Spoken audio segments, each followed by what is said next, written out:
السلام علیکم دوستو، آپ دیکھ رہے ہیں پاک مین نیوز۔ میں ہوں ابو عبداللہ۔ آج کی اسپیشل ویڈیو میں کرلوش عثمان کی ان فتوحات اور کامیابیوں کی تفصیلات نقشہ جات کی مدد سے بیان کی جائیں گی جو انہوں نے قلعہ کراجہ حصار کے بعد سے لے کر اپنی وفات تک حاصل کی۔ اس ویڈیو کو دھیان سے دیکھیے گا۔ کرلوش عثمان کے آنے والے تمام سیزنز کو سمجھنے میں یہ ویڈیو آپ کے لیے نہایت فائدہ مند ثابت ہوگی۔ ویڈیو شروع کرنے سے پہلے ابھی تک جن دوستوں نے پاک مین نیوز کو سبسکرائب نہیں کیا وہ اس چینل کو سبسکرائب کر لیں۔ شکریہ۔ قلعہ کراجہ حصار کا معرکہ عثمان کرلوش کے لیے انتہائی سود مند ثابت ہوا۔ اس کی تمام تفصیلات میں اپنی پچھلی ویڈیو میں بیان کر چکا ہوں جس کا لنک ڈسکرپشن میں موجود ہے۔ قلعہ کراجہ حصار کی فتح کے بعد سلجوقی سلطان غیاث الدین کیخسرو ثالث نے عثمان کرلوش کی ذہانت سے متاثر ہو کر انہیں اپنا امیر عساکر مقرر کر دیا۔ عثمان کرلوش کے بڑے بیٹے علاؤالدین پاشا جبکہ اسی سال عثمان کرلوش کے دوسرے بیٹے اور خان پیدا ہوئے۔ 1284 عیسوی میں پیدا ہونے والے ان دونوں بھائیوں کے مزاج ایک دوسرے سے بہت مختلف تھے۔ علاؤالدین پاشا علمی ذوق کے حامل اور تنہائی پسند تھے جبکہ اور خان بچپن سے ہی سپاہ گیری کی طرف مائل تھے۔ انہوں نے جلد ہی جنگی فنون پر دسترس حاصل کر لی اور اپنے والد کی نیابت کرنے لگے۔ دوستو، یہ وہ زمانہ تھا جب سلطنت سلجوقیہ دم توڑ رہی تھی جس کی کمزوری سے فائدہ اٹھاتے ہوئے ایشیا کوچک میں باغی سلجوق امراء نے خود مختار ریاستیں قائم کر لی۔ منگولوں کا طوفان جو اب تھم چکا تھا، آپس کی شدید خانہ جنگی کے شکار منگولوں میں اب پہلے جیسا دم خم باقی نہ رہا تھا۔ بازنطینی سلطنت جس کا شمار کسی زمانے میں دنیا کی عظیم ترین سلطنتوں میں ہوتا تھا، فرقہ وارانہ جنگوں اور انتہائی بد نظمیوں میں مبتلا یہ سلطنت اب روز بروز کمزور ہوتی جا رہی تھی۔ ایشیا کوچک کے تمام علاقے اس سلطنت کے ہاتھوں سے نکل چکے تھے۔ چند ہی علاقے ان کے مقبوضات میں باقی بچے تھے جن میں بروسا، نائکومیڈیا یعنی ازنیک اور ان کے نوائی اضلاع شامل تھے۔ قلعہ کراجہ حصار کی شاندار فتح کے بعد 1290 عیسوی تا 1297 عیسوی تک عثمان کرلوش حکومتی انتظام اور رعایا کے فلاح و بہبود کے انتظامات میں مصروف عمل رہے۔ تھوڑے ہی عرصے میں انہوں نے اپنی ریاست کو اعلیٰ درجے تک پہنچا دیا۔ چونکہ عثمان کرلوش کی جاگیر بازنطینی سرحد سے متصل تھی، عثمان کرلوش نے بازنطینی علاقوں کی طرف خاص توجہ دیتے ہوئے ان علاقوں میں دین اسلام کی اشاعت اور تبلیغ کا کام شروع کیا۔ عثمان کرلوش کے حسن سلوک اور رعایا پروری کی بدولت بازنطینیوں کی بڑی تعداد اسلام قبول کرنے لگی۔ اسلام میں داخل ہونے کے بعد نو مسلم بازنطینیوں اور ترکوں کے درمیان شادی بیاہ کے تعلقات قائم ہونے سے ایک نئی نسل تیار ہونے لگی جو اپنے آپ کو عثمانی کہہ کر پکارتے تھے۔ دوسری طرف باغی ترک امراء عثمان کرلوش کی بڑھتی ہوئی قوت سے خائف ہونے لگے۔ ان ترک امراء نے بازنطینی سرداروں کے ساتھ مل کر کرلوش عثمان کے خلاف سازشیں شروع کر دیں۔ 1298 عیسوی میں عثمان کرلوش کی خاموشی کو کمزوری سمجھ کر باغی ترک امراء نے بازنطینی قلعہ داروں سے اتحاد کر کے عثمان کے علاقوں پر حملہ کر دیا، لیکن ان حملہ آوروں کو بہت جلد اپنی غلطی کا احساس ہو گیا۔ کرلوش عثمان نے ان سب کو شکست دی، گرد و نواح کے چھوٹے چھوٹے تمام سرداروں کو اپنے تابع کر لیا۔ دوستو، اسی سال یعنی 1298 عیسوی میں چند باغی امراء اور بازنطینی سرداروں نے ایک سازش کے تحت عثمان کرلوش کو جال میں پھنسانے کا منصوبہ بنایا۔ حکمران قلعہ یار حصار اپنی بیٹی شہزادی نیلوفر کی شادی قلعہ بیلا جگ کے سردار بیلو کوما سے کرنے جا رہا تھا۔ انہوں نے عثمان کرلوش کو قلعہ بیلا جگ میں ہونے والی شادی کی اس تقریب میں مدعو کیا۔ ان سرداروں کا ارادہ تھا کہ عثمان کرلوش کو اس تقریب میں بلا کر ٹھکانے لگا دیا جائے گا، لیکن خرمن جگ کے عیسائی حاکم اوسا میخائیل نے بروقت عثمان کرلوش کو اس گھنونی سازش سے مطلع کر دیا، جس پر عثمان کرلوش نے سردار قلعہ بیلا جگ کی سازش کو اس کے سر پر الٹنے کے لیے ایک جوابی چال چلی۔ اپنے دشمن کو دھوکہ دینے کی غرض سے عثمان کرلوش نے اپنے غدار حلیف سے درخواست کی کہ اس کے خزانے کو قلعہ بیلا جک میں اپنی حفاظت میں رکھے۔ قلعہ بیلا جک کے سردار نے اس پیشکش کو خوشی خوشی منظور کر لیا۔ عثمان کرلوش نے خزانے کے ساتھ اپنے بہترین 40 جنگجو عورتوں کے بھیس میں قلعہ بیلا جک روانہ کر دیے، جنہوں نے اپنے لباس میں اسلحہ چھپا رکھا تھا۔ جب ان جنگجوؤں نے محسوس کیا کہ تقریب کے دوران عثمان کرلوش کو گرفتار کرنے کی کوشش کی جا رہی ہے تو انہوں نے نہایت زبردستی سے قلعہ داروں کو تہ تہ کر کے قلعہ فتح کر لیا۔ عثمان کرلوش نے اس سازش کے بانی قلعہ یار حصار اور اینا گول کے سرداران کو لڑائی میں شکست دی اور ان کے قلعے مسمار کروا دیے۔ قلعہ بیلا جک کے غدار سردار کو ہلاک کر دیا گیا، جبکہ اس کی منگیتر شہزادی نیلوفر کی شادی عثمان کرلوش نے اپنے بیٹے اور خان سے کر دی۔ قلعہ بیلا جک کی فتح ایک اہم پیش رفت ثابت ہوئی، جس سے عثمان کرلوش کی فوج کو ارمینا کے پہاڑی سلسلے تک رسائی حاصل ہو گئی، جو بورسا کے زرخیز میدانوں تک پہنچنے کا اہم ذریعہ تھا، جس کی بدولت بورسا تک کی نگرانی ممکن ہو سکی۔ عثمان کرلوش نے قلعہ کراجہ حصار سے اپنا دارالخلافہ تبدیل کر کے بیلا جک میں منتقل کر لیا۔ عثمان کو بر وقت اطلاع دینے والے خرمن جک کے عیسائی حاکم کوسا مخائل، جو اپنے جوانوں اور قلعے کے ساتھ مسلمان ہو چکے تھے، انہوں نے بازنطینیوں کے خلاف زبردست جہاد کیا، جبکہ ان کی اولادیں کئی صدیوں تک سلطنت عثمانیہ میں مخائل اغولی کے نام سے اعلیٰ عہدوں پر بھی فائز رہیں۔ 1299 میں عثمان کرلوش نے ایک قریبی ریاست کرمان کو جنگ کر کے فتح کیا۔ 1300 عیسوی میں منگولوں نے ایشیا کوچک پر حملہ کیا۔ الخانی سلطنت کے حکمران غازان خان کے ہاتھوں سلجوکی حکمران علاؤدین کیقوباد سوئم ہلاک ہوئے۔ یوں ایشیا کوچک میں سلطنت سلجوکیہ کا خاتمہ ہو گیا۔ عثمان کرلوش، جس نے اپنی ساری زندگی سلجوکی سلطنت کے ساتھ وفاداری سے نبھائی، اب وہ بالکل آزاد اور خود مختار تھے اور آئندہ اپنی تمام فتوحات ایک خود مختار فرمانروا کی حیثیت سے حاصل کرنے لگے۔ سلجوکی حکومت کے خاتمے کے بعد ایشیا کوچک میں آزاد خود مختار ریاستوں میں کرمانیہ کا امیر قطب الدین شاہ جہاں عثمان کرلوش کا سب سے بڑا حریف ثابت ہوا۔ دونوں فریقین کے درمیان ایشیا کوچک کی حکمرانی اور ترکوں کی سرداری کے لیے عثمان کرلوش کی زندگی میں ہی جنگ کا ایک طویل سلسلہ شروع ہو گیا۔ عثمان نے امیر کرمانیہ کی ہر سازش کا منہ توڑ جواب دیا اور کئی بار امیر کرمانیہ کو نیچا دکھایا۔ 1301 میں بازنطینی سالار کی سرگردی میں بورسا، مادانوس، ادرا، نوس، کتا، قسطلہ کے نصرانی عمرا نے کرلوش عثمان کے خلاف جنگ کی غرض سے ایک صلیبی معاہدہ تشکیل دیا۔ یالوا کے مقام پر عثمانی افواج اور بازنطینی فوجوں کے مابین زبردست معرکہ ہوا، جو تاریخ میں جنگ بافیوس کے نام سے مشہور ہوا۔ عثمان کرلوش کے سپاہی بہت بہادری اور شجاعت سے لڑے۔ اس معرکے میں بازنطینیوں کو ہزیمت اٹھانا پڑی اور وہ میدان جنگ چھوڑ کر بھاگ کھڑے ہوئے۔ عثمانیوں کو شاندار فتح نصیب ہوئی۔ معرکہ بافیوس عثمان کرلوش اور اس کی نوزائیدہ سلطنت کے لیے نہایت سود مند ثابت ہوا۔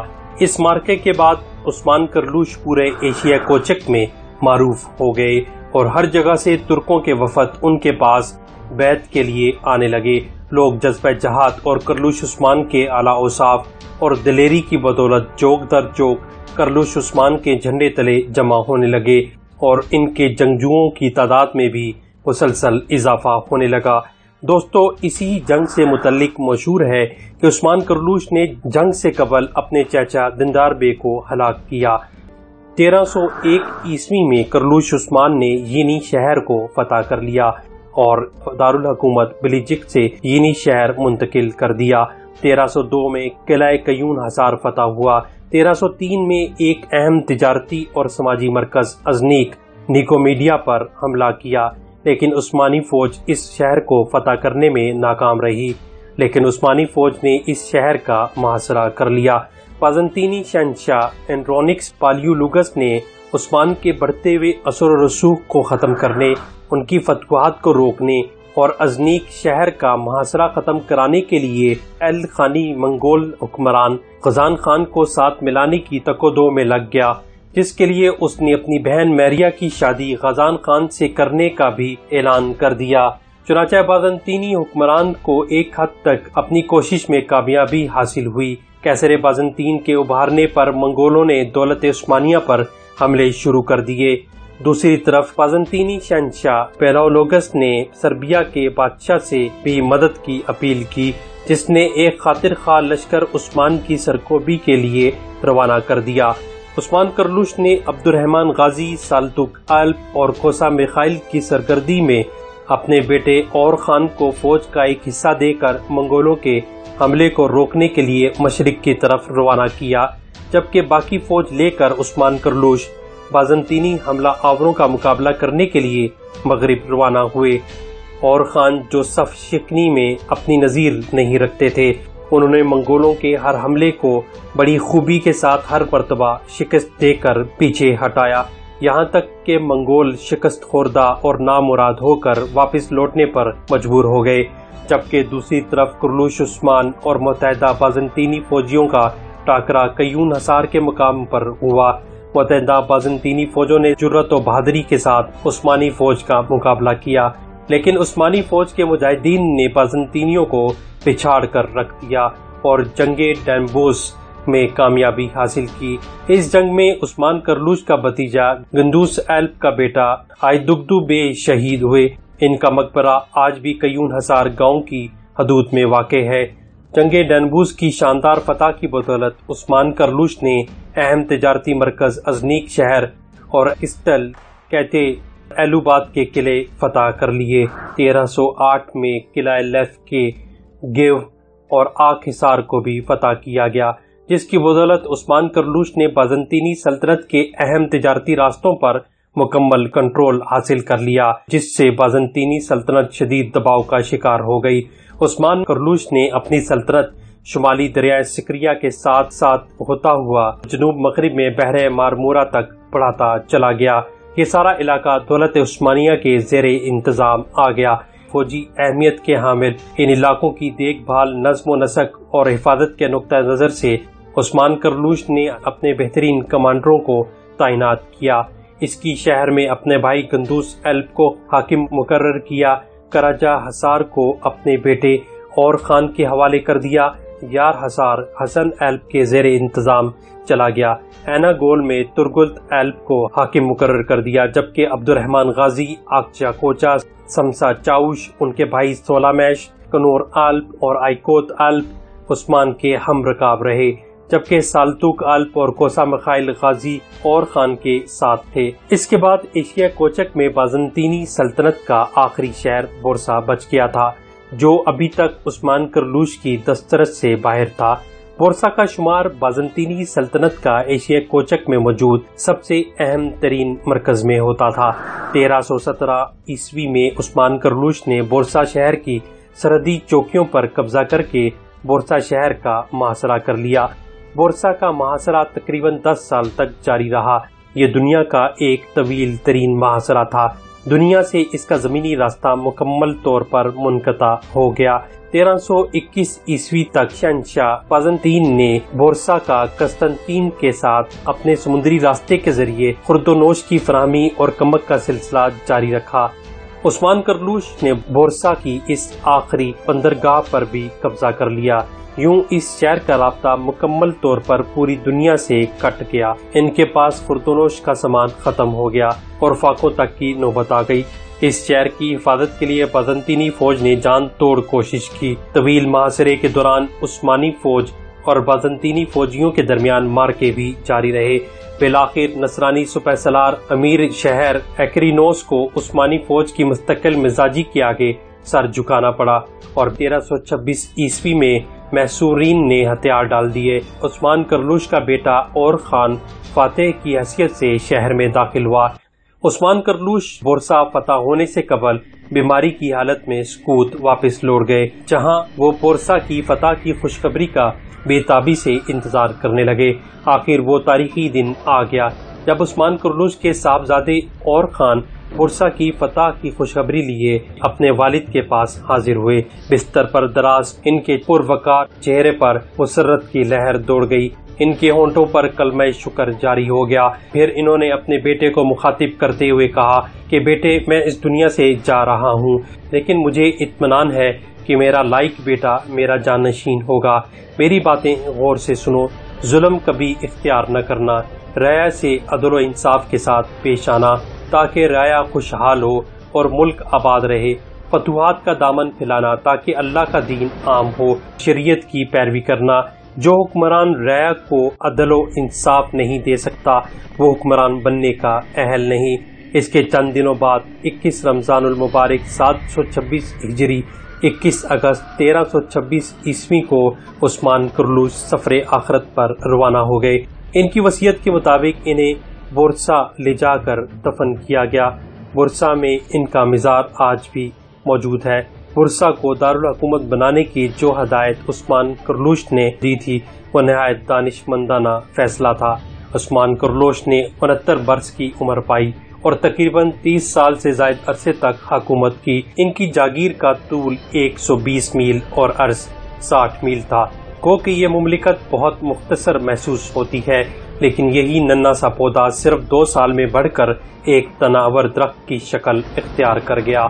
عثمانی سلطنت کے اس گھنے درخت کی شاخیں 10ویں عثمانی فرمانروا سلمان اعظم قانونی کے دور میں پھیل کر ایک طرف بحر ہنگری، دوسری جانب بصرہ، تیسری طرف بحر کیسپین اور چوتھی جانب بحر روم کے مغربی حصوں تک پھیل چکی تھی۔ عثمان کرلوش کا شمار باعمل، بہادر، ذہین اور سادگی پسند حکمرانوں میں ہوتا تھا۔ عثمان کرلوش کو عثمان کارا کے نام سے بھی پکارا جاتا تھا، جو ترکوں کے ہاں بہادری اور اعزاز کی علامت سمجھا جاتا تھا۔ تاریخی کتابوں کے مطابق عثمان کرلوش غیر معمولی بہادر اور نڈر تھے۔ عثمان کرلوش دراز قد تھے، ان کے کندھے کافی چوڑے، جسم کا اوپر والا حصہ نچلے حصے کی نسبت زیادہ بڑا تھا، اور جب وہ سیدھے کھڑے ہوتے تو ان کے ہاتھ گھٹنوں تک پہنچ جاتے تھے۔ وہ اعلیٰ درجہ کے شہسوار اور خوبصورت شخص تھے۔ ان کی قوت فیصلہ بہت زبردست تھی۔ وہ پیچیدہ سے پیچیدہ اور اہم امور کے متعلق فوراً ایک رائے قائم کر لیتے تھے، اور وہی رائے درست اور صائب ہوتی تھی۔ ان کے عدل و انصاف کی شہرت تمام ملک میں پھیلی ہوئی تھی۔ ان کی عدالت میں ترک و تاتار، مسلم و عیسائی سب برابر تھے۔ قرون اولیٰ کے مجاہدوں کی طرح ان کا طرز زندگی نہایت سادہ اور نمائش سے یکسر پاک تھا۔ انہوں نے کبھی دولت جمع نہیں کی، مال غنیمت کو یتیموں اور غریبوں کا حصہ نکالنے کے بعد سپاہیوں میں تقسیم کر دیا کرتے تھے۔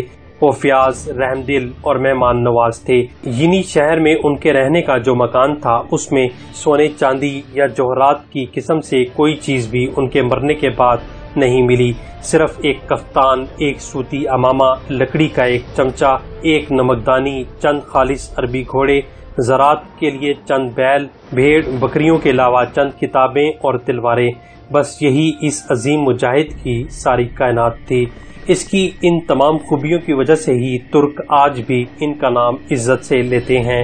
ان کے بعد یہ رواج عام ہو گیا، جب بھی کوئی بادشاہ تخت پر بیٹھتا تو عثمان کرلوش کی تلوار اس کی کمر سے باندھی جاتی اور دعا کی جاتی کہ یا اللہ اس میں بھی عثمان کرلوش جیسی خوبیاں پیدا کر۔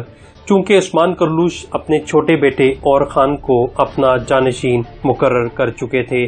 کرلوش عثمان کے بڑے بیٹے علاؤالدین پادشاہ نے اپنے والد کی وصیت کا مکمل احترام کیا اور نہایت خوشی کے ساتھ اور خان کی اطاعت قبول کر لی، لیکن اور خان کے اصرار پر دولت عثمانیہ کے پہلے وزیر کی حیثیت سے انہوں نے انتظام مملکت کی ذمہ داری قبول کر لی۔ دوستو، آپ دیکھ رہے تھے پاک مین نیوز۔ مجھے اپنی رائے سے ضرور آگاہ کیجیے گا، اس دعا کے ساتھ کہ آپ جہاں بھی ہوں اللہ تعالیٰ آپ کو ڈھیروں خوشیاں اور صحت عطا فرمائے۔ مجھے آپ اجازت دیجیے۔ اللہ حافظ۔